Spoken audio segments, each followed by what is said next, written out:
കർത്താവിന്റെ ഉന്നതമായ നാമത്തിന് സ്വസ്ഥം ചെയ്യുന്നു.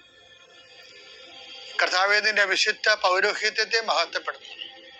കർത്താവ് 40 വർഷം ഞാൻ അർപ്പിച്ച കുർബാനയുടെ യോഗ്യതയാൽ കൃപാസ്ഥാനത്താറെ ജീവനോടെ പ്രത്യക്ഷപ്പെട്ട പരിശുദ്ധ അമ്മയുടെ മാധ്യസ്ഥത്തിൽ ഞാൻ മക്കളെ ഈശോ നാമത്തെ ആശീർവദിക്കുന്നു. ഈശോ ഇന്നീ പ്രാർത്ഥനയുടെ കുരിശിന്റെ ഒരു ആശീർവാദം കിട്ടിയിട്ട് തങ്ങളുടെ ജീവിതത്തിന്റെ ഉത്തരവാദിത്തങ്ങൾക്ക് പോകാൻ ആഗ്രഹിക്കുന്നവരെയാണ് ഈശോ ഞാനിപ്പോൾ പ്രധാനമായിട്ട് ഓർക്കുന്നത്. ഇന്നത്തെ യാത്രകളെല്ലാം ഞാൻ ആശീർവദിക്കുന്നു. നിന്റെ ഓരോ സംസാരവും നീ ആരോടൊക്കെ നിന്ന് സംസാരിച്ചാലും അതെല്ലാം നിനക്ക് അനുകൂലമായി വരാൻ ഞാൻ ആശീർവദിക്കുന്നു. നീ രേഖകൾ ഒപ്പിടുമ്പോഴേ കർത്താവിൻ്റെ ആശീർവാദം ഞാൻ നിനക്ക് നൽകുന്നു. നീ ഒരു പുസ്തകം വായിക്കുമ്പോഴേ, നീ എഴുതുമ്പോഴേ, നീ ഒരു രേഖ കൈമാറുന്നത് എല്ലാ പ്രക്രിയകളെയും കർത്താവിൻ്റെ നാമത്തിൽ ഞാൻ ആശീർവദിക്കുന്നു. നീ ഇന്ന് ആശുപത്രിയിലാണ് പോകണമെന്നുണ്ടെങ്കിൽ നിന്റെ ഡോക്ടർ നിന്റെ വിഷയങ്ങളെല്ലാം കേൾക്കുകയും കൃത്യമായ മരുന്ന് നിനക്ക് നിശ്ചയിച്ചു തരികയും കൃത്യമായ പ്രിസ്ക്രിപ്ഷൻ നൽകുകയും നല്ല ഡയഗ്നോസിസ് നടക്കാൻ വേണ്ടി, ഷാർപ്പ് ഡയഗ്നോസിന് വേണ്ടി എല്ലാ രോഗികളെയും ഈശോ നാമത്തിൽ ആശീർവദിക്കുന്നു. കർത്താവേ, നീ കഴിക്കുന്ന ഭക്ഷണം ഇന്ന് നീ ചിലപ്പോൾ പ്രാർത്ഥിക്കാതെ കഴിക്കാമായിരിക്കും, പെട്ടെന്ന് കഴിക്കുമായിരിക്കും, സാരമില്ല. എങ്കിലും നീ ഓർത്താലും ഓർത്തില്ലേലും നീ ഇന്ന് കഴിക്കാൻ പോകുന്ന മുഴുവൻ ഭക്ഷണപദാർത്ഥങ്ങളെ, നീ ഇന്ന് കുടിക്കാൻ പോകുന്ന മുഴുവൻ പാനീയങ്ങളെ, ശുദ്ധവെള്ളം ഉൾപ്പെടെ കർത്താവിന്റെ നാമത്തിൽ പിതാവിന്റെയും പുത്രന്റെയും പരിശുദ്ധനാമത്തെ ആശീർവദിക്കുന്നു. നമ്മൾ ഈ ദിവസങ്ങളിലെല്ലാം കാണുന്നത് ദൈവം നമ്മളെ ചേർത്ത് പിടിക്കുന്ന വചനങ്ങളെയാണ്. ആ ചേർത്ത് പിടിക്കാൻ ദൈവത്തിന് നമ്മുടെ കൂടെ നിൽക്കണമെന്നൊരു നിർബന്ധമില്ല. നമുക്ക് ഒരു ആശംസ കിട്ടിയാൽ മതി.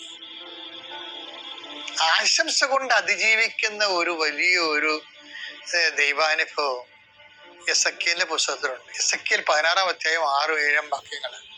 ഞാൻ നിന്റെ അടുക്കലൂടെ കടന്നു പോയപ്പോൾ നീ ചോരയിൽ കിടന്ന് ഉരുളുന്നത് കണ്ട് നിന്നോട് പറഞ്ഞു ജീവിക്കുക, വയലിലെ ചെടി പോലെ വളരുക. അപ്പൊ ഒരു ആശംസ മാത്രമേ അവിടെ ഉള്ളൂ. പിന്നെയും ഒരു കുറെ കാലം കഴിയുമ്പോ ദൈവം ഈ വ്യക്തിയുടെ മുമ്പിലൂടെ കടന്നു പോകും. അത് ഇസ്രായേലാണ് ഉദ്ദേശിക്കുന്നത്. പക്ഷെ വ്യക്തികളുടെ ആത്മീയ ജീവിതത്തിൽ സത്യമാണ്. നമ്മുടെ അടുത്തുകൂടെ കടന്നു പോകുമ്പോ ദൈവം നമുക്കൊരു ആശംസ തരും. ജീവിക്കുക, വയലിലെ ചെടി പോലെ വളരുക. അപ്പോഴെന്താ പറയണത്? എസെക്കിയേൽ 16:8.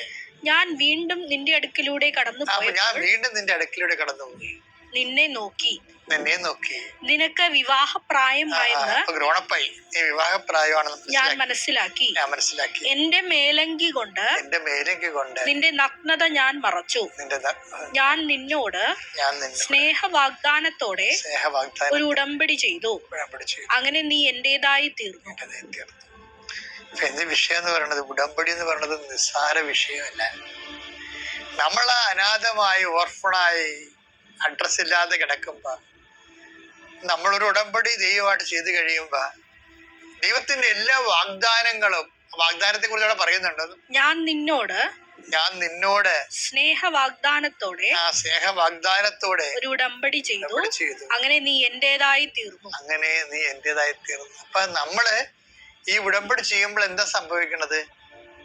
നമ്മൾ ദൈവത്തിൻ്റെതായി തീരുകയാണ്.